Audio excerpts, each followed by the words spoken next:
A graça e a paz do nosso Senhor e Salvador Jesus Cristo. Por que Deus não responde a determinadas orações ou a determinadas pessoas, a determinados filhos dele? Porque Jesus nos garante no capítulo 7 de Mateus que todo aquele que pede, recebe. Paulo também diz aos Coríntios que tudo já nos pertence por meio de Cristo, seja o presente, o futuro, a vida, o mundo, tudo já é nosso, e nós de Cristo e Cristo de Deus. Mas então por que certas orações não são respondidas, uma vez que o nosso Pai Celestial nos ama e quer satisfazer os desejos do nosso coração? O primeiro ponto que eu vou colocar aqui, que nós vamos meditar, é sobre a mentalidade carnal. No capítulo 8 aos Romanos, Paulo diz que a mentalidade da carne é inimizade contra Deus, porque nós recebemos tudo pela fé. O justo vive pela fé. Então, a Bíblia diz que devemos pedir com fé, se não duvidarmos em nosso coração, mas crermos que se fará aquilo que nós dissermos, tudo então será feito para nós, quando nós pedirmos a Deus crendo que já recebemos. Então a fé, ela é santíssima. Judas diz, não Iscariotes, que nós devemos ser edificados em nossa santíssima fé. Então a fé é santa. Nós não somos capazes de confiar, de crer verdadeiramente, se nós não alimentamos o nosso coração da palavra do Senhor, do Espírito de Deus. E quando nós dedicamos o nosso tempo apenas com as coisas que a nossa carne tem prazer, a nossa mente não é uma mente que busca os planos de Deus, os propósitos de Deus. Tiago diz que nós não recebemos porque pedimos mal, para gastarmos em nossos próprios deleites. Então isso é uma motivação egoísta. Nós não estamos buscando o reino de Deus e a sua justiça em primeiro lugar. Então a mentalidade da carne é inimizade contra Deus. Nesse mesmo capítulo 8, Paulo também diz que a mentalidade da carne é morte, mas a mentalidade do Espírito é vida e paz. Então o primeiro ponto é não alimentar os prazeres da nossa carne, porque isso irá impedir a nossa fé de atuar, nos impedirá de receber aquilo que Deus já nos deu, que já nos pertence por meio de Jesus Cristo. Um segundo ponto que impede as orações dos filhos de Deus é a falta de perdão. Jesus, no capítulo 11 de Marcos, diz que quando nós estivermos orando, se temos alguma coisa contra alguém, devemos perdoar, para que o nosso Pai que está nos céus também perdoe as nossas ofensas. Então, quando nós estamos orando, se alguém fez alguma coisa ou falou algo que nos feriu, nós devemos liberar o perdão para essa pessoa, não alimentar amargura, nenhum sentimento de indisposição em relação a essa pessoa, para que o nosso Pai também nos perdoe e nos abençoe. Muitas vezes nós dizemos que perdoamos as pessoas, mas quando temos a oportunidade de maldizê-las, nós não perdemos a oportunidade. Pensamos, maquinamos, permitimos que o nosso coração alimente sentimentos e pensamentos negativos, ruins, contra essa ou essas pessoas. O próximo ponto que impede as orações dos filhos de Deus é a falta de amor, que está diretamente relacionado ao perdão.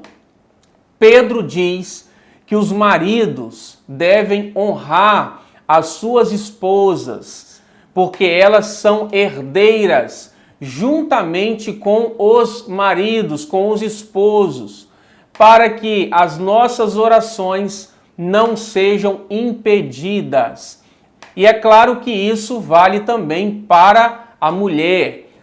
Cônjuges que não honram um ao outro, que não tratam de forma digna, que não abençoam uns aos outros ou um ao outro, têm as suas orações impedidas. Leia esse texto na sua Bíblia, o que Pedro está dizendo para nós, que quando não agimos em amor com os nossos familiares, com aqueles que estão à nossa volta, as nossas orações são impedidas. Por quê? Porque a fé depende também do amor. Deus é amor. Então, se nós não estamos andando em amor, como poderemos crer, ter fé, uma vez que a fé vem pela palavra de Deus? A fé é santíssima. João, em sua primeira carta, diz que se o nosso coração não nos condenar, temos confiança diante de Deus. E tudo que pedimos a Ele, receberemos, porque guardamos os seus mandamentos e fazemos o que é agradável à sua vista. E o seu mandamento é esse, que amemos uns aos outros. Então, quando nós amamos, estamos cumprindo o mandamento do Senhor Jesus. Então, temos confiança diante dele e tudo que pedirmos a ele, receberemos. Então, o amor está diretamente relacionado à oração, a respostas de oração. Um outro ponto, quarto ponto, pelo qual as orações não são atendidas, é quando agimos de forma inconstante. Tiago diz que aquele que não tem sabedoria peça a Deus, que a todos dá liberalmente e não lança em rosto. E ele prossegue dizendo o seguinte: peça, porém, com fé, não duvidando, porque o homem que duvida é semelhante às águas do mar, levadas de um lado para o outro pelo vento.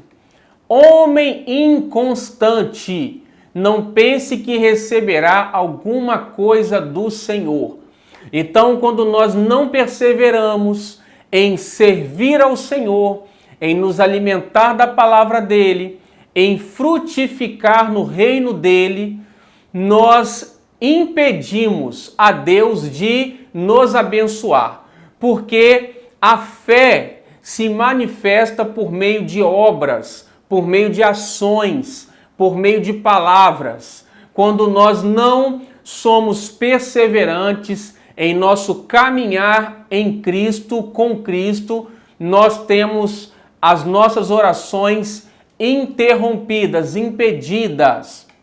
Jesus disse assim: não foram vocês que escolheram a mim, mas eu que escolhi vocês e nomeei vocês para que vocês vão e deem frutos, e o vosso fruto permaneça, a fim de tudo quanto vocês pedirem ao Pai, Ele vos conceda. Então, vejamos como a oração está diretamente relacionada aos frutos que nós damos. Volto a dizer que Deus não está indisposto em nos abençoar, em atender às nossas orações, porque nós que somos maus sabemos dar coisas boas aos nossos filhos, quanto mais o nosso Pai que está nos céus não dará coisas boas àqueles que lhe pedirem. Então Deus está pronto, Ele deseja atender às nossas orações, mas o nosso coração é que impede a Deus de nos abençoar. Em Provérbios, no capítulo 4, diz assim: filho meu, de tudo que você deve guardar, acima de tudo, guarde o teu coração, porque é do teu coração que depende a tua vida. E ele diz anteriormente: guarde a minha palavra, as minhas intenções, no mais íntimo do teu coração, porque a minha palavra é vida para quem acha e saúde para o seu corpo. Então Deus já nos deu tudo em Cristo: saúde física, saúde emocional, psicológica. Ele já proveu todas as nossas necessidades financeiras por meio de Cristo. Tudo já nos pertence. Paulo diz que Jesus, sendo rico, se fez pobre por amor a nós, e pela sua pobreza nós fomos enriquecidos, que essa é a graça de Jesus Cristo. Então nós somos enriquecidos nele. Mas se nós não buscamos o reino dele e a sua justiça em primeiro lugar, ele não pode nos acrescentar todas as coisas que nós precisamos. Então, muitas vezes a nossa oração deve ser, sabe qual? Pai, nos ajude a sermos fiéis, a amarmos a tua palavra, a meditar nela, a sermos praticantes da tua palavra. Porque fazendo assim, buscando a força do Espírito de Deus, nos fortalecendo nele, então nós poderemos andar em fé, em sua palavra, e todas as nossas petições serão ouvidas, porque Jesus disse: se vocês permanecerem em mim e as minhas palavras permanecerem em vocês, podem pedir o que quiserem e será feito para vocês. Receba aquilo que te pertence por meio de Cristo. Deus te abençoe. Até o nosso próximo vídeo. Amém.